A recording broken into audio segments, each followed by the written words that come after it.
오늘 우리에게 주시는 하나님의 말씀은 RT 바이블 어버이 주일 자녀의 눈물입니다. 말씀에 큰 은혜 받으시길 바랍니다.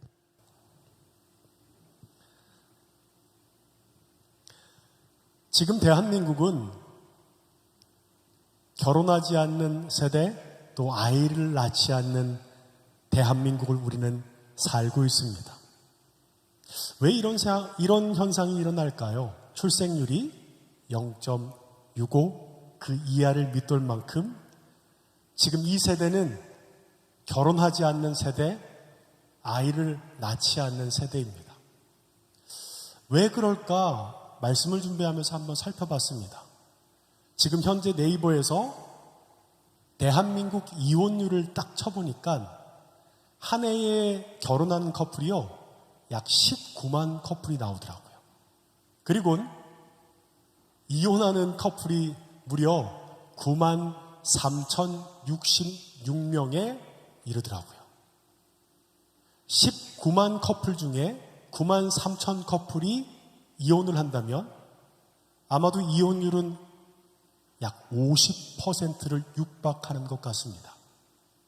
전 세계의 이혼율의 평균을 보니까 약 25%더라고요. 그런데 우리나라는 무려 50%입니다. 어떠세요? 여러분 청년인데 회사에서 직장 선배들이나 아니면 주위의 사람들이 와, 결혼하니까 너무 좋아. 5년, 10년, 15년 되면 너무너무 행복해.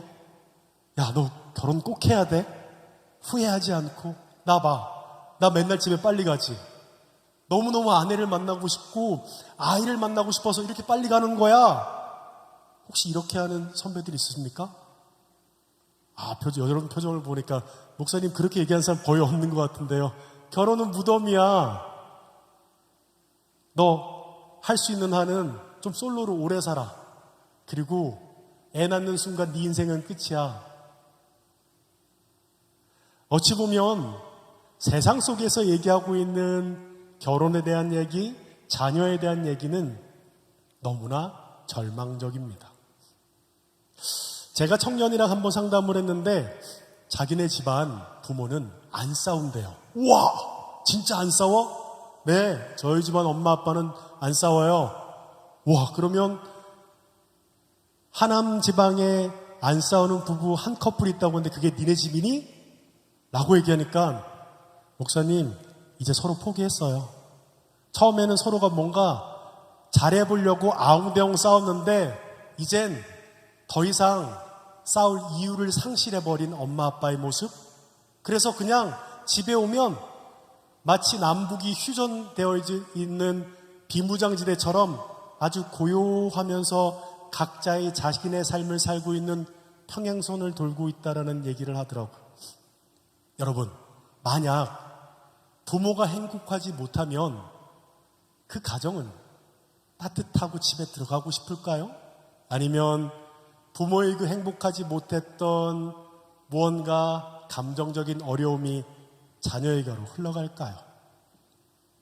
여러분, 엄마 아빠가 너무너무 행복하는 모습을 봤으면 딸이 결혼에 대해서 할까 말까 고민할까요? 저는 상대적으로 그렇지 않다고 생각해요. 딸이 봤잖아요. 엄마가 이렇게 야, 혼자 있는 것보다 니네 아빠 있으니까 이렇게 좋아. 너 얼른 결혼해. 결혼하면 그렇게 행복해. 라고 얘기한다면 우리 안에 나도 엄마처럼 행복한 가정을 꾸리고 살아가야지 라는 소망과 꿈을 꾸게 됩니다. 그런데 여러분 어떠세요?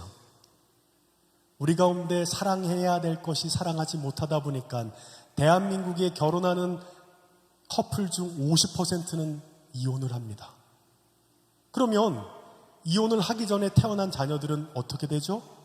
고스란히 그 부부가 가지고 있는 상처를 안고 일평생 살아가게 된다는 겁니다. 무엇일까요? 정말 하나님이 기뻐하시는 부부와 가정의 모습은 상실해버리고 마치 야, 절대 결혼하지 마. 애 놓으면 네 인생 끝이야. 마치 세상의 메시지처럼 지금 우리는 세상의 많은 것들을 보면서 체념합니다. 아, 굳이 결혼할 필요 있나? 혼자 살면서 좋아하는 사람 있으면 그냥 사귀고 살면 되지? 아이는 나도 먹고 살기 힘든데 애들 키울 만큼에 대한 여력이 없어. 그냥 조금 여행 다니고 그냥 나는 내 삶을 즐기고 살고 싶어 라고 하는 마음이 들지도 모를 것 같습니다. 그건 여러분의 잘못이 아니에요. 누구죠? 우리 부모 세대, 우리의 선배들이 그와 같은 행복한 모습을 보여주지 못한 잘못이 있는 것 같습니다. 한 소통 전문가는 자신의 강연에서 그런 얘기를 하더라고요. 가족을 사랑하려고 하지 마세요. 그러면 정신병 걸려요. 라고 얘기하는 거예요. 이게 무슨 말이지? 가족이 사랑하려고 하고 상처와 뭔가 우리 가운데 불편한 것들을 해소하는 것이 생각만큼 쉽지 않다는 것을 말합니다. 여러분, 친할수록 우리는 예의를 지켜야 합니다. 친할수록 우리는 내가 나를 대하듯 함부로 대하는 성향이 우리 가운데 있어요. 근데 가족은 얼마나 친합니까? 그러면 간격을 두고 예의를 지키고 살아가는 것이 가족 안에 상처와 아픔을 해소하는 길인 것 같습니다. 두란노에서 나온 아버지와 아들의 회복이란 책을 펴내며 저자는 서울에 거주하는 청년 400명을 대상으로 설문조사를 했다고 합니다. 자신의 삶에 가장 고통을 준 사람은, 그래서 그 1위가 누군지 아세요? 부모였습니다. 무려 39.2%였어요. 누구보다 친밀해야 될 부모와 자녀의 관계가 상처를 주고받는 사이가 되고 있음을 보여주고 있습니다. 몇몇 청년들은 저를 쳐다봐요. 목사님, 다 그런 거 아니에요. 하남시의 그 두 가정 중에 한 가정이 저희 집 우리 엄마 아빠예요. 얼마나 행복한 줄 아세요? 네, 물론 모두가 그렇다는 건 아니에요. 하지만 많은 일들이 알게 모르게 상처를 주고 상처를 받고 살아갑니다. 나의 육신의 부모는 어떤 분이십니까? 아마도 부모에 대한 기억이 제각각일 거예요. 어떤 사람은 부모의 넘치는 사랑으로 태어난 일도 분명히 있을 거예요. 반면에 부모로부터 마음의 상처를 받았다는 일들도 있습니다. 그런데 그 이유는 부모가 유난히 나쁜 사람이기 때문이 아닙니다. 그분도 어쩔 수 없는 우리와 동일한 연약한 사람이었다는 의미일 뿐입니다. 때로는 부모의 왜곡된 사랑, 욕심과 두려움과 편견에 대해서 부득이하게 부모님의 의견에 순종하지 못할 상황에서 맞설 수 있어야 하지 않을까 여겨지기도 합니다. 네, 무조건 어떻게 순종해요? 부모의 왜곡된 모습도 있잖아요. 거기에 대해서는 순종할 수 없는 것이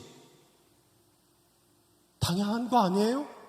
네, 분명 이 자리에 계신 분들 중에도 부모를 공경하기 힘든 분, 또 사랑하기 힘든 분이 분명 있을 것입니다.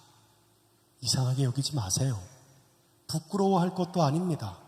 이제부터 하나님의 말씀을 듣고 믿음으로 반응하시길 바랍니다. 성경은 부모를 공경하는 것이 약속이 있는 첫 계명이라고 말씀하고 있어요.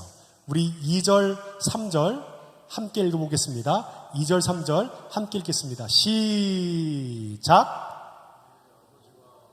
공경하라. 이것은 약속이 있는 첫 계명이니 이로써 내가 잘되고 땅에서 장수하리라. 여러분, 10계명 중에 그 계명을 지키면 하나님께서 네가 잘되고 이 땅에서 장수하리라는 복을 주시겠다는 약속은 그 유일한 계명이 뭔지 아세요? 부모를 공경하라입니다. 하나님께서는 왜 부모 공경에 대해서 그와 따른 보상과 같은 약속을 허락하셨을까요? 그것은 부모를 공경하는 것이 자연스럽게 되어지는 게 아니라는 거예요. 반드시 그 어떠한 결단과 순종이 필요한 일이기 때문에 그렇습니다.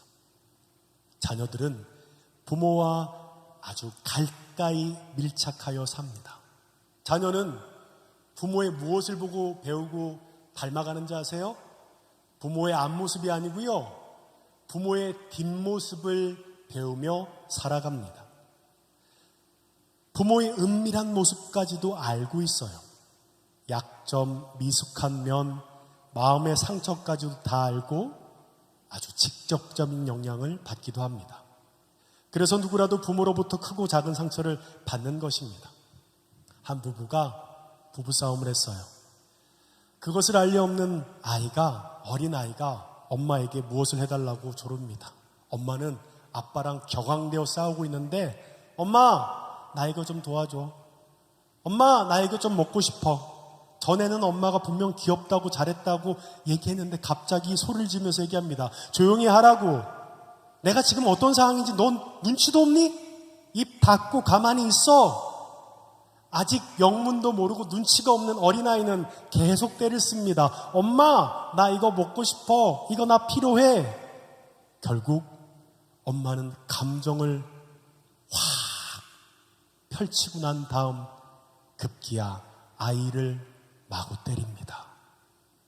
아이는 영문을 모르고 마음속 깊은 상처를 입게 됩니다. 그 일을 통해 아이는 마음의 상처를 입지만 부모는 감정적으로 매우 어려웠지만 그 이후에 그 사실을 아주 까맣게 잃어버리고 맙니다. 대부분의 부모는 자신의 자녀가 부모에 대한 상처를 가지고 있다는 말을 들을 때 놀랍니다. 오히려 섭섭해하기도 하고요, 화를 내기도 합니다. 야, 내가 널 어떻게 키웠는데? 내가 일하는 게 다 니네 잘 먹고 잘 살기 위해서 한 건데 너 지금 그런 거 가지고 서운하고, 야, 너 진짜 섭섭해하고 화를 내기도 합니다. 자녀는 부모가 했던 그 일들을 아주 생생히 기억하고 있는데 부모는 아주 까맣게 잊고 있다는 거예요. 몇 해 전에 한 청년부에서 부모를 위한 특세를 했다고 합니다. 그러니까 특세의 주제가 부모였어요. 그래서 자녀들이 부모를 위해 기도 잘 안 하잖아요. 부모를 위해서 기도하기 위해서 특세를 한 거예요. 그때 한 자매가 이런 간증을 했어요. 이 자매는 어릴 때 엄마가 재혼을 했나 봐요. 그런데 재혼을 했는데 엄마의 삶이 생각보다 행복하지 않았던 거예요. 그러니까 재혼한 그 가정에서 남편이랑 맨날 싸우는 일들이 생기니까 딸에게 늘 화를 내었다고 합니다. 그러다 보니 자신은 내가 왜 엄마의 화를 맨날 받아야 하지? 엄마가 행복하지 못한 것은 엄마 탓인데 왜 맨날 나한테 화를 내지? 자매의 마음속 깊은 상처가 생겼어요. 그리고 엄마가 나에게 화를 냈을 때, 감정적으로 냈을 때마다 혼자 울었습니다.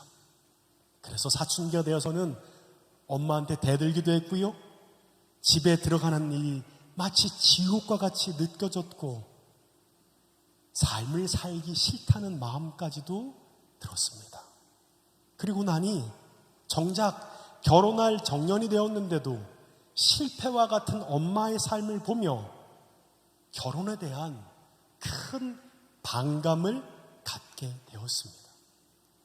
그래서 누군가를 만나서 진지한 만남을 갖게 되면 어느 순간 회피하고 있는 자신의 모습을 보게 되었다라는 거예요. 사도 바울은 고린도전서 13장 11절을 보면 이렇게 얘기하고 있습니다. 우리 함께 읽어볼까요?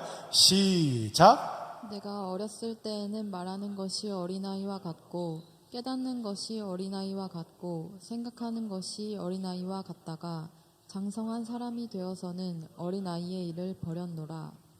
네, 어린아이였을 때는 어린아이와 같고 깨닫고 행동하는 것이 맞는데 장성해서 그 어린아이의 일을 잊어야 하는데 어린아이와 같은 삶을 그대로 살고 있는 거예요.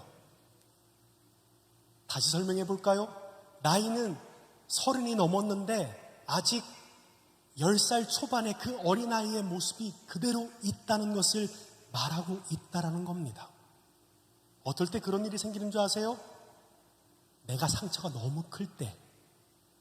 근데 그 기억의 상처들을 아무도 치유해주고 위로해준 사람이 없는 거예요. 그래서 그 어린아이 때 얼어붙은 마음, 얼어붙은 생각을 가지고 그대로 삶을 살아가게 되는 거예요. 그런데 어른이 되고 난 다음에 얼어버린 그 어린아이의 모습이 있다 보니까 친구들과 주위 사람들과 배우자와 결혼할 사람들과 만났는데 어느 순간 저 왜 어린아이 같이 행동하고 있지? 다른 행동들은 다 건강한 어른같이 보이는데 어느 순간에 그런 일들이 보이게 된다는 겁니다. 이것을 전문 영어로 뭐라고 하는지 아세요? 성인 아이라고 합니다. 어린 시절 상처 때문에 신체적으로는 성인이 되었지만 정신적으로 성장하지 못하고 과거에 머물러 있는 사람을 말하고 있는 것입니다. 무엇이죠?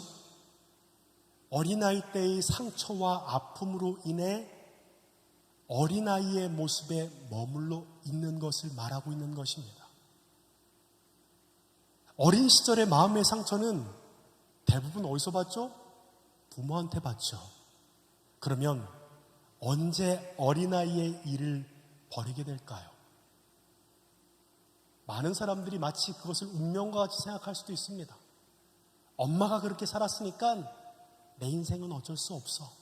그래서 사람들한테 그렇게 얘기해요. 나는 그렇게 살았으니까 내 삶이 이런 것은 니네가 이해해야 돼. 그게 나의 쓴뿌리야. 난 그렇게 살아왔으니까 난 그렇게 살 수밖에 없어. 남자친구에게, 주위 사람들에게 그와 같은 일들을 말하며 스스로에게 절망합니다. 그러면 어떻게 하면 그 어린아이의 일을 버릴 수 있게 되는 것일까요? 하나님이 나의 아버지임이 정말 믿어질 때입니다. 무엇이죠? 육신의 부모한테는 상처를 받았어요. 그리고 그 상처를 해결할 방법이 없습니다. 그러나 그 응어리와 원망과 상처를 해결할 수 있는 것은 내가 아버지 하나님을 믿고 그 사랑을 누릴 때 알 수 있게 되는 겁니다. 제가 청년들이랑 교회학교 선생님들을 맡고 있는 청년들과 얘기하면 저한테 와서 이렇게 얘기해요. 목사님, 쟤는 좀 가정이 힘든 것 같아요. 근데 신기하죠? 대부분의 사람들이 한 유년부, 유치부, 초등부까지 아이들을 보면 집안이 조금 건강하지 못한 집안, 행복하지 못한 친구들은 마치 물과 기름처럼 쭉 떠오릅니다. 왜 그런지 아세요? 누군가에게 인정받지 못하고 사랑받지 못해도 사랑을 가정에서 충분히 받은 친구들은 거기에 대해서 유연해요. 나 괜찮아. 그런데 집에서 인정과 사랑을 온전히 받지 못한 사람은 자기가 사는 존재의 목적이 사랑받는 것이라고 생각했는데 그 사랑을 받을 수 없으니 여기서 받게 되는 거예요. 그래서 내가 뭔가 잘했을 때 사람들한테 인정받기 위해 내가 할 수 있는 것 이상의 모습을 하는 모습들을 보게 된다는 겁니다. 왜 그럴까요? 사랑받고 싶어서요. 여러분, 문제는 인간의 사랑은 유한합니다. 상처를 또 다른 사랑으로 채우려 하면 어느 순간은 아주 큰 허망함을 경험하게 됩니다. 왜 그럴까요? 우리가 아무리 인정받기 위해서 사랑받기 위해 살아간다 할지라도 주위의 사람들, 베프, 사랑하는 사람들한테 그만큼의 피드백을 받기는 쉽지 않기 때문에 그런 것입니다. 그러면 어떻게 하면 부모를 공경하고 부모에게 순종까지 하고 부모를 위해 기도를 할 수 있는 삶을 살아갈 수 있을까요? 우리 1절 읽어볼까요? 1절입니다. 시작! 자녀들아, 주 안에서 너희 부모에게 순종하라. 이것이 옳으니라. 성경은 주 안에서 부모에게 순종하라고 말씀하고 있어요. 주 안에 어떤 일이 우리 안에 일어나기 때문일까요? 하나님이 나의 하나님이심을 믿어지기 때문입니다. 여러분, 예수님을 믿으면 하나님께서 너무 좋으신 나의 아버지이심을 믿게 된대요. 하나님 아버지는 우리를 보시고 우리의 존재, 우리의 어떠함이 아니라 내가 엄마 말 잘 듣고 엄마 뜻 잘 행동하고 뭔가 인정받기 위해 살아가지 않아도 집에서 헝클어진 모습으로 아침에 폭탄 맞은 모습으로 그대로 일어났다 하더라도 하나님은 우리의 모습을 보고 기뻐하시고 춤추며 우리에게 사랑한다고 고백하시는 분입니다. 성경에 나와 있어요. 스바냐 3장 17절 말씀입니다.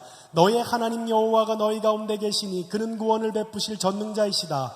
그가 너로 말미암아 기쁨을 이기지 못하시며 너를 잠잠히 사랑하시며 너로 말미암아 즐거이 부르며 기뻐하시리라 하니라. 저는 신앙생활하면서 이 말씀은 믿어지지가 않았어요. 이게 말이 돼? 엄마도 엄마의 말을 잘 듣고 엄마가 기대하는 대로 내가 잘 따르면 그래 요상아, 야 너는 참 엄마 말 잘 듣는구나. 나를 인정해주고 사랑하지. 엄마가 좋아하는 것들, 엄마가 기대하는 것에 정반대로 행동했을 때 엄마가 나를 사랑했던 것을 우리는 보기가 쉽지 않아요. 그러다 보니 내 존재 그대로를 사랑하시고 나의 어떠함이 아니라 내 존재를 기뻐하시고 사랑하는 모습들이 믿어지지 않는 거예요. 여러분, 우리를 보고 주님께서 노래를 부르고 춤을 추시고 기뻐하시고 얘기해요. 야, 나 너 너무너무 좋아해. 목사님, 하나님 오늘 제가 망했어요. 제 삶은 완전 끝났어요. 완전 실패해요. 아니야, 괜찮아. 그래도 네 존재가 나의 사랑이야. 네 삶이 나의 이유야. 상상이 되나요? 그게 믿어지면 우리 가운데 육신의 모든 매임과 막힘을 풀어낼 수 있다는 거예요. 그런데 문제는 교회를 다니지만 나의 어떠함에 상관없이 나를 사랑하시는 하나님의 사랑을 대부분의 사람들이 믿지 못한다는 거예요. 왜 그럴까요? 사회 속에서 내 존재만을 사랑받기 위해 살 수 없는 세상이라는 것을 우리는 이미 알아버렸기 때문입니다. 이사야서 43장 1절을 보면 야곱아 너를 창조하신 여호와께서 지금 말씀하시니라. 이스라엘아 너를 지으신 이가 말씀하시니라. 너는 두려워하지 마라. 내가 너를 구속하였고 내가 너를 지명하여 불렀나니 너는 내 것이라. 하나님의 사랑을 경험할 때, 하나님의 무조건적인 사랑을 경험할 때 우리 가운데 모든 응어리와 원망, 상처는 눈녹듯 녹여지게 된다는 것을 말하고 있는 거예요. 한 목사님이 설교하시다가 자신의 여동생 얘기를 하더라고요. 어려서 친척분이 그 여동생한테 장난삼아 그렇게 얘기했대요. 너는 업둥이야? 주소온 애를 얘기하는 거죠. 내가 다 봤어. 근데 그 말을 하니까 그 여동생이 악을 쓰며 얘기하는 거예요. 아니에요. 거짓말하지 마세요. 악을 쓰며 하는 모습이 재미있었는지 걔를 볼 때마다 친척이 계속 얘기하는 거예요. 너는 업둥이야. 넌 주워 왔어. 내가 봤어. 근데 계속 그 얘기를 듣다 보니까 이 아이가 그것이 사실이라는 것을 믿게 되었다는 겁니다. 사실일 것이라고 믿어버린 거예요. 그런데 어느 순간 그것을 믿어버리는 순간 다른 자신의 가족들보다 자기가 유독 까맣다는 것을 알게 된 거예요. 그리고 모든 식구들 중에서 자기만 돌사진이 없는 거예요. 그때부턴 나는 업둥이구나라는 것을 믿게 되었다고 합니다. 그때부터 고2 때까지 얼마나 방황했는지 모릅니다. 괜히 집 밖에 나가 친엄마가 자기를 데리러 오지 않을까 기다리기도 하고 나는 버림받은 다는 느낌에 죽어버릴까라는 생각도 했다고 합니다.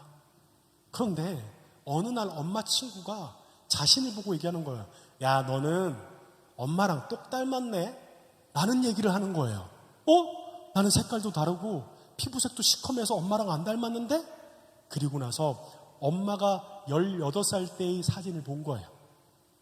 자신이 보아도 딱 엄마랑 닮았다는 것을 알게 되었습니다.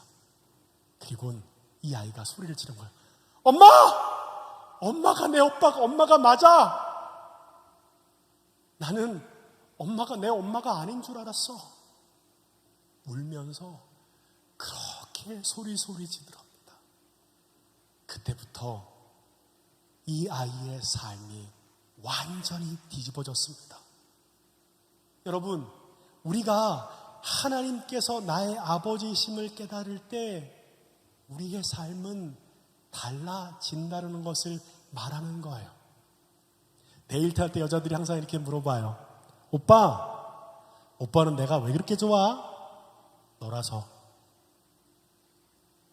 진짜? 그래, 난 너라서 너무 좋아.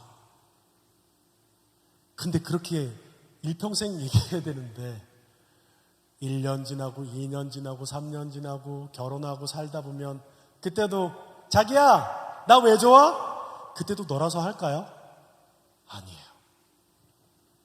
그런 사랑은 우리 이 삶 속에서 조금은 불가능하다는 생각을 하게 됩니다. 여러분, 누군가를 사랑하게 될 때, 누군가를 친해지게 될 때 여러분은 무엇을 보고 사랑하고 친해지게 되나요? 우리는 가치를 보고 관계를 결정하게 됩니다. 자, 예를 들어 볼까요? 자, 남자들한테 물어봅니다. 자, 남자가 여자를 사랑할 때 무엇을 보나요? 목소리? 마음? 정답은 이뻐야 합니다.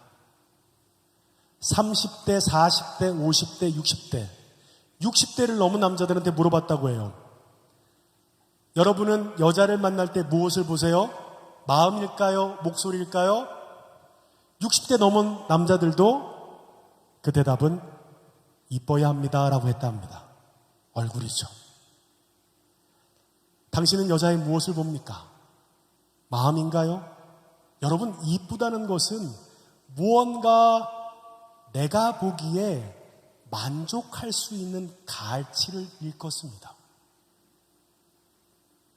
모든 남자가 다 이쁜 여자로 결혼하면 결혼했는데 다 이쁘진 않잖아요. 그렇죠? 조금 덜 이쁜 사람도 있잖아요. 그건 뭐냐면 내가 보기에 그 여자친구, 그 사람이 이뻐 보이는 만족에 대한 가치를 말하고 있다는 것입니다. 여러분, 부모의 사랑도 한결같을 수 없어요. 엄마의 기대와 바람에 맞서 살아갈 때 부모는 이렇게 말해요. 그래, 우리 딸은 참 착해. 우리 딸은 엄마 말을 참 잘 들어. 그런데 부모의 기대와 정반대로 살아가면 어떻게 되죠? 어이구, 말도 안 듣고. 넌 왜 그렇게 말을 안 듣냐? 여러분, 저에게도 그럴 때가 있었던 것 같아요. 제 안에 뭔가 결핍이 있다 보니까 저는 사람들에게 좀 인정받고 싶어하는 욕구가 컸던 것 같아요. 그러다 보니 내가 아닌 가면을 쓰기도 했습니다.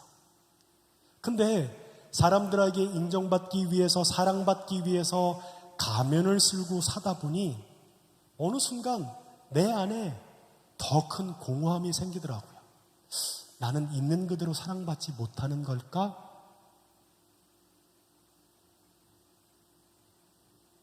그와 같은 공허함이 생기더라고요. 그리고 나서 좀 스스로 자책하게 되더라고요. 실수하고 잘못했을 때 다른 사람들과 다르게 전 자책이 좀 컸습니다. 야, 너는 왜 이것도 못해?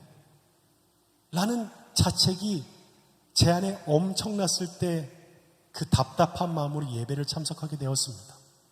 예배를 드리는데 제 머릿속에는 계속 자책하는 제 모습이 들어. 넌 안 돼. 넌 왜 이렇게 잘하는 게 없니? 라는 마음이 제 마음을 지배하고 있었어요. 근데 어느 순간 찬양을 하는데 찬양의 소리가 저한테 들리는 거예요. 평소와 똑같은 찬양이에요. 다 알아요. 근데 그 찬양이 특별하게 저한테 들리는 거예요. 사랑한다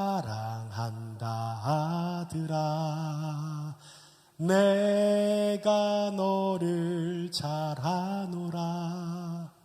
사랑한다 내 딸아 내가 너를 잘 안다라는 그 메시지였습니다. 다 아는 메시지잖아요. 근데 제 삶의 절망과 제 삶의 무언가 자책의 그 끝에 섰을 때 하나님께서 얘기하시고 싶은 메시지는 뭐냐면요. 괜찮아 요상아. 조금 실수해도 괜찮아. 나는 너의 어떠함이 아니라 네 존재가 나의 사랑이야. 네 존재가 나의 기쁨이란다. 라는 마음이 마가복음 1장 11절 말씀을 통해 저에게 확증하다는 마음이 들었습니다.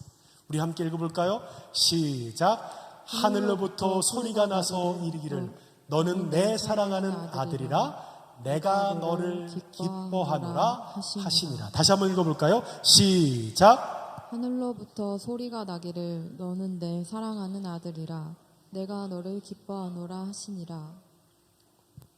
우리의 존재를 사랑하시는 하나님의 사랑을 알게 될 때 그제야 비로소 마음 안에 있는 모든 원망과 그리고 우리 가운데 응어리진 상처가 회복되어진다는 것을 성경은 말씀하고 있어요. 누가복음 19장 10절을 보면 인자가 온 것은 잃어버린 자를 찾아 구원하려 함이니라. 앞서 얘기했던 그 자매의 이야기를 이어가려 합니다. 엄마가 재혼을 했고 엄마의 삶이 행복하지 않아서 엄마는 늘 딸에게 화를 많이 내었다고 합니다. 그래서 이 자매는 항상 그렇게 엄마에게 감정적으로 힘들 때 밤마다 울었다고 합니다. 그런데 슬픈 마음으로 하나님께 넋두리와 가까운 기도를 드리는데 갑자기 마음에 따뜻한 주님의 음성이 들렸습니다. 내가 너를 사랑한다. 라는 음성이었습니다. 너무나 잘 안다고 생각했던 말이었어요. 그런데 그 음성을 듣자 어릴 때부터 끙끙 앓던 문제가 그 순간 아무것도 아닌 것처럼 여겨졌습니다. 그날 집으로 가면서 이런 생각이 들었대요. 엄마가 날 사랑하지 않아도 난 괜찮아. 그냥 그것은 홧김에 먹은 마음이 아니라 마음속 깊이 들어온 평안 때문이었습니다. 그리고 그 이후로 엄마와의 관계가 점점 회복되어지는 것을 보게 되었습니다. 이제까지는 엄마가 나를 미워했고 엄마가 나에게 함부로 했던 그 일들이 내 마음을 전체를 지배하고 있었지만 엄마가 나를 너무나도 사랑한다는 사실을 새삼 깨닫게 되었습니다. 어떻게 이런 일이 일어나게 됐을까요? 하나님 아버지의 사랑을 경험하고 나니 나의 삶의 모든 부분을 통해 역사하시는 하나님을 통해 사랑할 수 없는 부모를 사랑할 수 있는 마음이 생겼고요. 그리고 부모를 공경하고 부모를 위해 눈물로 기도할 수 있는 그 마음이 그 가운데 생김을 보게 되었습니다. 여러분, 세상은 이렇게 얘기합니다. 그것은 운명이야. 네가 살아온 대로 넌 살 거야. 네 부모의 상처를 너는 안고 살아가야 될 거야. 그래서 마치 쓴뿌리처럼 얘기하겠죠. 내 인생은 어쩔 수 없어.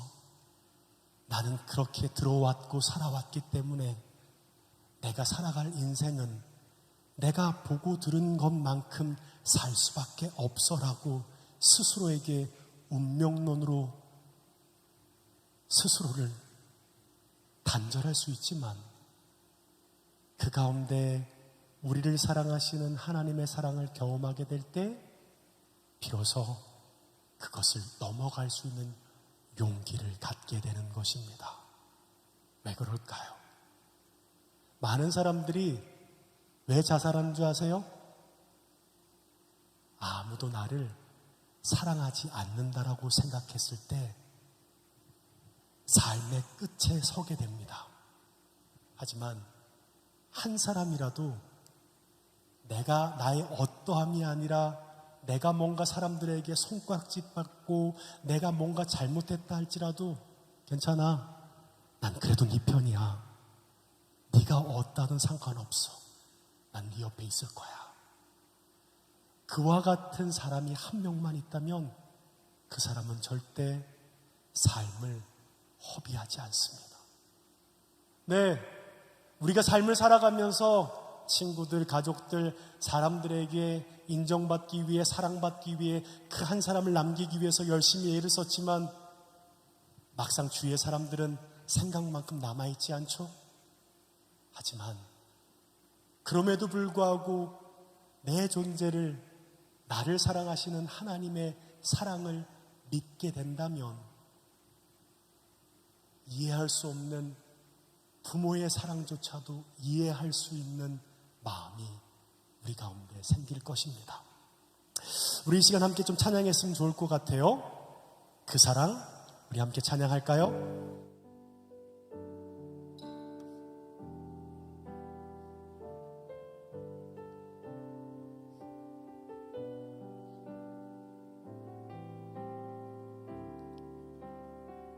아버지 사랑 내가 노래해.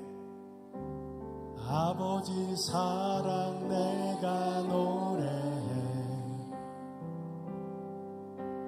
아버지 은혜 내가 노래해.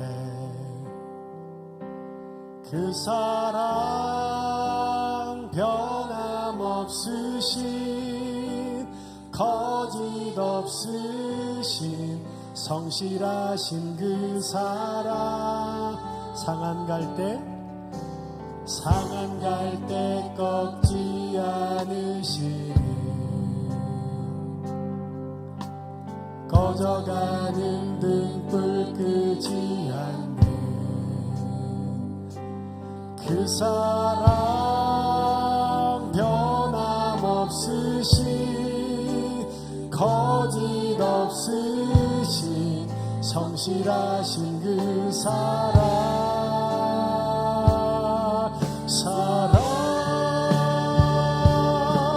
그 사랑 날 위해 죽으신 날 위해 다시 사신 예수 그리스도 다시 오실 그 사랑 죽음도 생명도 천사도 하늘의 어떤 권세도 끊을 수 없는 영원한 그 사랑. 우리 다시 한번 찬양할까요? 아버지 사랑 내가 노래해. 아버지 사랑 내가 노래해. 아버지 은혜 내가 노래해. 그 사랑 변함없으신 거짓 없으신 성실하신 그 사랑 상한 갈 때 꺾지 않으신 꺼져가는 등불 끄지 않는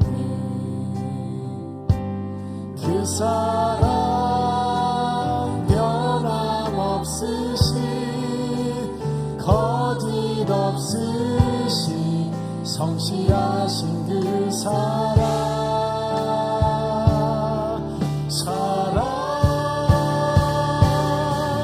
그 사랑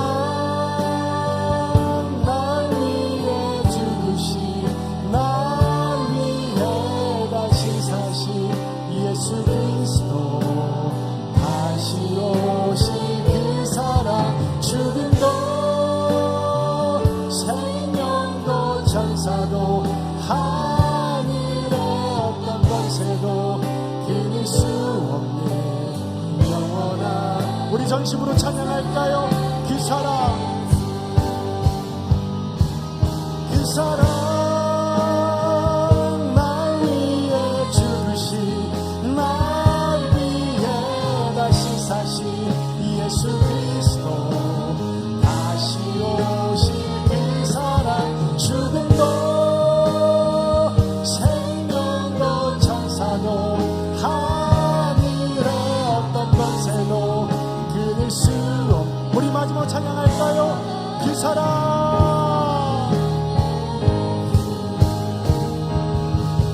그 사랑, 날 위해 죽으신, 날 위해 다시 사신 예수 그리스도, 다시 오실 그 사랑, 죽음도 생명도 천사도 하늘의 어떤 권세도 끊을 수 없는 영원한 아름다우신,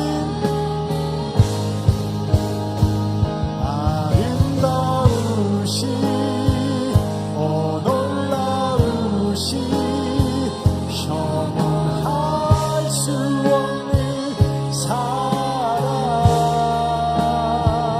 오 위대하신 하나님의 사랑, 영원히 찬양. 아름다우신, 아름다우신, 오 놀라우신, 형용할 수 없는 사랑,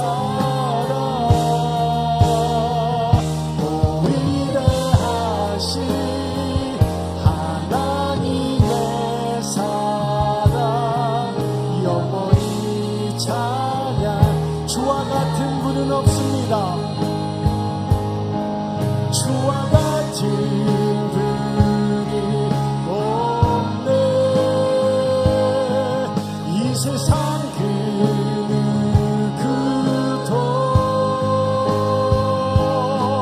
주와 같은 분이 없네. 누구도 바꿀 수, 주와 같은 분은 없습니다. 주와 같은 분이 없네.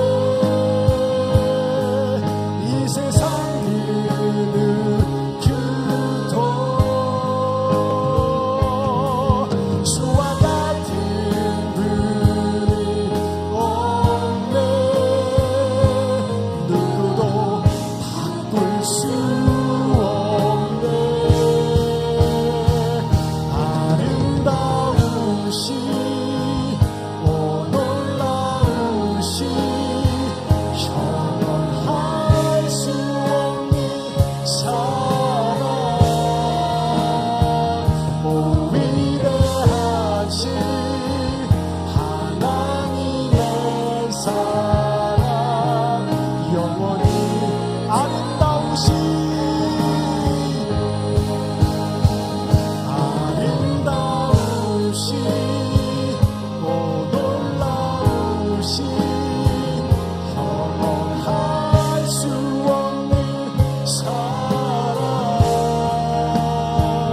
오 위대하신 하나님의 사랑, 영원히 찬양하리.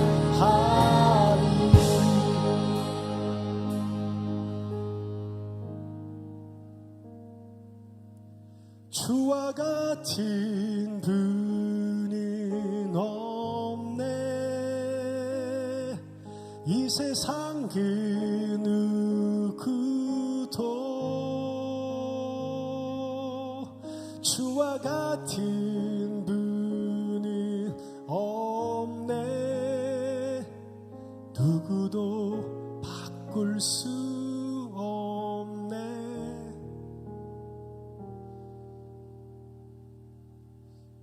우리 시간 함께 좀 기도했으면 좋겠습니다.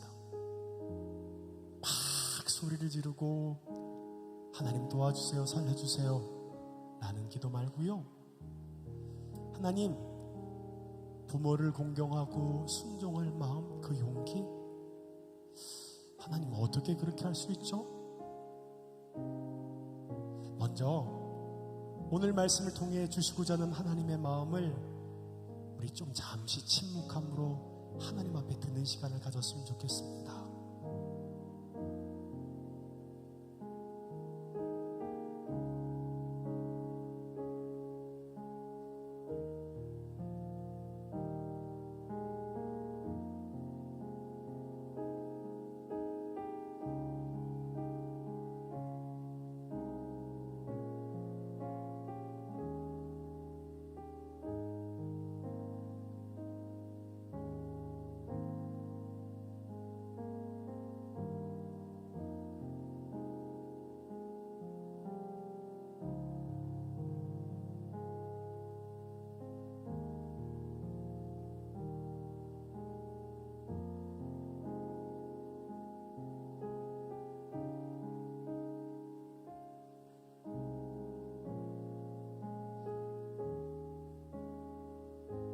여러분, 10계명 중에 유일하게 그 계명을 지키면 하나님께서 무언가 하나님께서 상을 주시고 거기에 대한 보답이 있는 것은 부모를 공경하는 것입니다. 이렇게 생각할지도 몰라요. 목사님, 부모 공경하고 순종하는 거 너무너무 잘 되는데요? 네, 그런 분들도 있겠죠. 하지만 생각만큼 우리의 어떠한 결단과 결심이 없이는 이와 같은 일들이 생각만큼 쉽지 않을 겁니다. 그런데 여러분 생각해 보십시오. 그 상처와 응어리는 마치 운명과 같이, 마치 쓴뿌리와 같이, 그래 나는 어쩔 수 없어, 내 인생은 그래. 그리고 세상도 그렇게 얘기해요. 봐, 그러니까 결혼은 무덤이라고 하잖아. 애 놓으면 네 인생은 끝이야. 세상은 우리에게 끊임없이 그와 같은 일들을 말합니다. 근데 그 일을 믿을 수밖에 없는 것은 무엇이냐면, 내 가정에서 내가 너무 사랑하는 부모가 그 세상의 메시지를 뚫고 갈 만큼 행복한 모습을 보지 못했다 보니 우리는 세상의 메시지를 믿고 살 수밖에 없는 것입니다. 하지만 우리에겐 희망이 있습니다. 무엇이죠? 하나님을 아버지로 믿는 것입니다. 하나님의 포기하지 않는 무조건적인 사랑을 경험할 때, 나의 어떠함에 상관없이 나를 사랑하시는 하나님의 사랑을 경험하게 될 때, 그 쓴뿌리의 응어리와 모든 원망을 풀어낼 수 있는 하나님의 큰 사랑을 우리가 믿을 때 비로소 그와 같은 일들을 넘어갈 수 있게 되는 것입니다. 이 시간 우리 좀 잠잠히 좀 기도했으면 좋겠습니다. 하나님, 오늘 말씀을 통해 내게 주신 하나님의 마음을 붙듭니다. 하나님, 하나님의 그 사랑이 믿어지게 해주십시오. 하나님의 그 사랑이 내 삶 가운데 누려지게 해주십시오. 그래서 세상의 메시지와 세상에 얘기하고 있는 그 모든 것들을 주님 벗겨낼 수 있는 하나님의 그 은혜의 역사가 우리 가운데 부어지도록 함께 해달라고 우리 통성으로 기도할까요? 사랑의 주님, 참 감사합니다. 하나님, 이 시간 간절히 주님을 구하며 주님 앞에 나아갑니다. 하나님, 그렇습니다. 세상의 거짓 메시지, 세상이 말하고 있는 것들이 우리 가운데 주님 하나님의 그 계획하심과 인도하심을 바라보며 나아갈 수 있는 은혜의 삶이 우리 가운데 부어지게 하여 주시옵소서. 그렇습니다. 주님, 하나님, 우리가 주님 하나님이 꿈꾸는 그 가정을 꿈꾸고 주님 살아갈 수 있는 마음이 우리 가운데 모든 쓴뿌리를 주님 걷어내고 하나님의 참사랑을 누리며 나아가는 은혜의 시간이 되도록 역사하여 주시옵시고 함께하여 주시옵소서. 이 시간 잠잠히 주님을 바라보며 주 앞에 나아갈 때 하나님, 내가 나세는 예수를 명하노니 우리를 묶고 있는 너희야. 세상의 메시지는 악한 사단의 영은 묶임을 받고 떠나갈지어다. 하나님, 우리 가운데 참된 하나님의 마음이 온전히 담겨지는 은혜의 삶이 되도록 역사해 주시옵소서. 가정의 쓴뿌리, 사랑하지 못하고 공경하지 못하고 순종하지 못하는 우리 가운데 그 놀이와 원망이 풀어지게 하여 주시옵소서. 하나님, 나는 나로는 알 수 없습니다. 예수 그리스도의 십자가의 사랑을 통해, 예수 그리스도의 은혜를 통해 그 원리와 그 상처와 하나님 벗어날 수 있는 하나님의 은혜의 역사가 우리 가운데 충만하게 부어지도록 하나님 역사해 주시옵소서. 하늘의 문을 여셔서 하늘의 문을 여시어 이 시간 우리 가운데 성령의 충만함과 일하심의 역사가 우리 가운데 충만하게 부어질 때에 하나님, 꿈꿀 수 없는 것을, 주님 바랄 수 없는 것을 꿈꾸며 나아갈 수 있는 우리의 마음이 주 앞에 열려지게 하여 주시옵시고, 함께하는 그대의 역사가 충만하게 부어지도록 하나님 역사하여 주시옵소서. 내가 나서는 예수를 명하노니 우리를 묶고 있는 너 약한 사단의 영은 묶임을 받고 떠나갈지어다. 하나님, 우리 가운데 성령의 충만함과 일하심을 통해 바랄 수 없는 것을 꿈꾸게 하시고, 하나님 우리가 참 행복을 누리며 주 앞에 나아갈 수 있는 그 삶이 예수 그리스도의 십자가의 사랑을 통해 우리 가운데 충만하게 누려지도록 하나님 함께하여 주시옵소서. 주님 감사합니다. 하나님 함께하여 주시옵소서.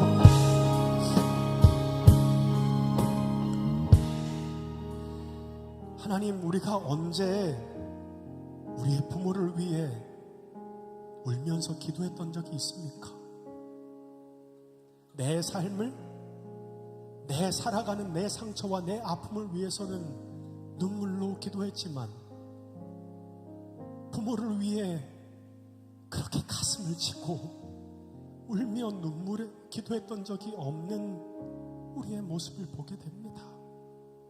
하나님, 부모에게 순종하라, 공경하라는 그 말은 우리에게는 불가능한 것처럼 보입니다. 상처와 응어리와 아픔으로 쌓여 있는 이 세상, 하나님, 먼저 하나님 아버지의 품에 우리의 삶이 들어지게 해주십시오. 우리에겐 하나님 아버지가 계심을 알게 해주십시오. 혼자가 아니고 고아가 아니기에 이것을 믿고 누려질 때 엄마가 나를 미워해도 돼. 엄마가 그때 나를 사랑하지 않았던 것도 그럴 수 있다고 생각해.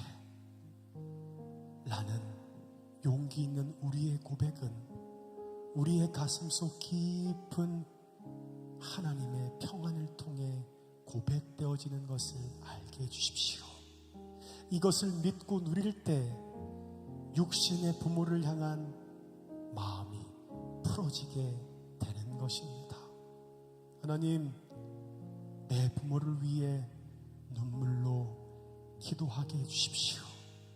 내 부모의 삶을 위해 눈물로 울게 해주십시오. 하나님, 그럴 때 우리 가운데 모든 매임과 상처의 쓴뿌리는 주님 풀어지고 열려져 우리가 꿈꾸지 않았고 기대하지 않았던 것을 이제 우리가 꿈꾸게 해주십시오. 하나님, 사랑하는 사람을 만나 함께 결혼하고 자녀를 놓고 살아가는 것이 얼마나 기쁘고 행복한 것에 대해 우리가 다시금 꿈꿀 수 있도록 하나님 은혜를 도와주십시오. 하나님, 이 시간 간절히 주님 앞에 기도하며 나아갑니다. 절망과 내 삶을 포기했던 우리 가운데 하나님의 눈물과 사랑이 담겨져 다시 시작할 수 있는 그 힘과 용기가 우리 가운데 부어지도록 하나님 함께 해주십시오. 감사합니다. 사랑하는 예수님의 이름으로 기도하옵나이다. 아멘.